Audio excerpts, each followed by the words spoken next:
Welcome to The Explainer. Today, we're taking a completely fresh look at a piece of pop culture history that, honestly, you probably thought you knew inside and out. We're going to break down a really fascinating source document that completely deconstructs one of the most famous, most beloved shipwreck narratives ever put to film. Basically, we're stripping away all that Hollywood romance and digging straight into the historical and cultural reality underneath. Let's get right into it. So, the source material for today's explainer actually kicks off with a super personal anecdote. The author describes sitting in a Sydney cinema back in 1998, watching Titanic, and just leaving completely in tears. But when they rewatched it 4 years later at home, that emotional connection had totally vanished. The tears were gone, and in their place came confusion and then anger. The author hit this jarring realization. They felt they've been lied to. And not just them, but literally hundreds of millions of people all around the globe. Okay, let's really dive into this because that is a massive claim. Have hundreds of millions of us actually been lied to about the most famous shipwreck in history? Well, the author of this critique emphatically argues yes, and they set out to strip away the film's cloak of historical authenticity, literally layer by layer. The source argues that instead of a masterpiece of historical fiction, we've actually been sold a deeply flawed illusion. Let's look at exactly how they build this argument. All right, Section 1, Parasitic Fairy Tale, or the Bollywood Formula. The author levels a really sharp accusation right out of the gate here. They define the movie's entire approach as parasitism. The argument is that the core story, the poor boy falling in love with the rich girl, is really just a centuries-old Cinderella trope. In fact, the source notes that Bollywood has made this exact same story hundreds of times, to the point of absolute exhaustion. But Hollywood? They took this tired formula and wrapped it up in a very expensive historical disguise.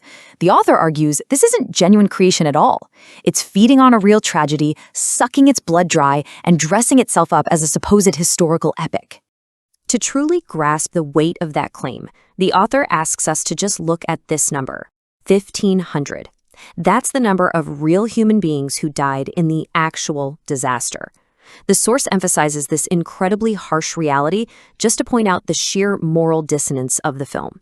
They argue that Hollywood took a real shipwreck with 1,500 real tragic deaths and essentially used it as a mere theatrical backdrop.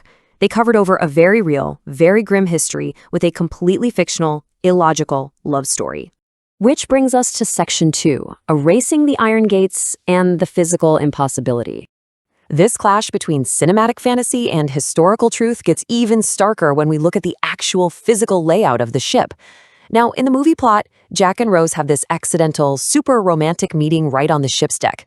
But the historical reality? Well, the U.S. Immigration Act of 1907 legally required poor passengers to be strictly isolated from the rest of the ship.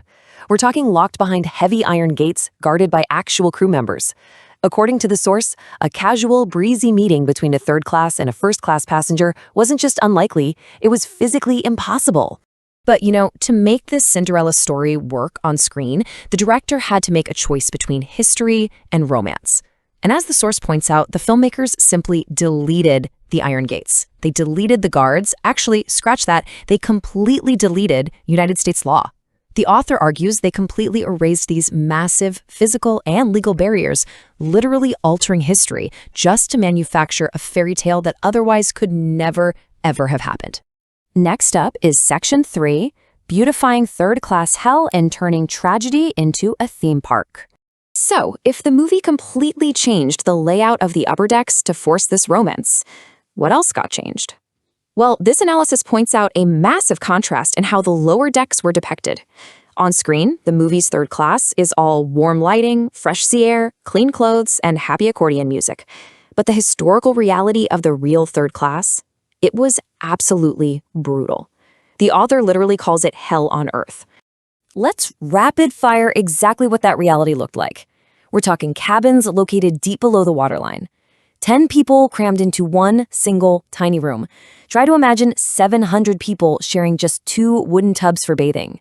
No showers, no hot water, people wearing clothes completely unchanged for days on end, resulting in severe body odor mixing with the salty, damp stench of the sea. The source notes that vicious fights over food and beds, along with drunken brawls, were just a normal Tuesday. It's a grim, inescapable reality that completely intentionally shatters our cozy, familiar memories of the movie's famous dancing scenes. Moving into Section 4, the billion-dollar agenda and consuming the poor. All of this brings us to a really fascinating philosophical question raised by the source material. Why? Why erase the gates? Why turn a historical hell into a cinematic theme park ride? Well, the author argues that the film relies entirely on this very specific dynamic. The poor are good, honest, and happy, and the rich are fake, repressed, and ugly.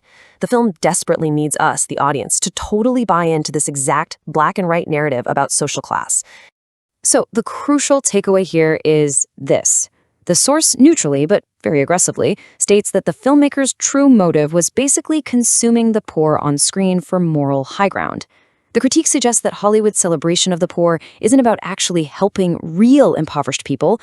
Instead, wealthy directors and actors use these idealized, totally sanitized versions of the working class to claim a sense of moral superiority, and then they sell that exact feeling right back to us. And man, did that manufactured moral superiority pay off? $2.2 billion. The author highlights this staggering box office number to really underline the ultimate irony of the film.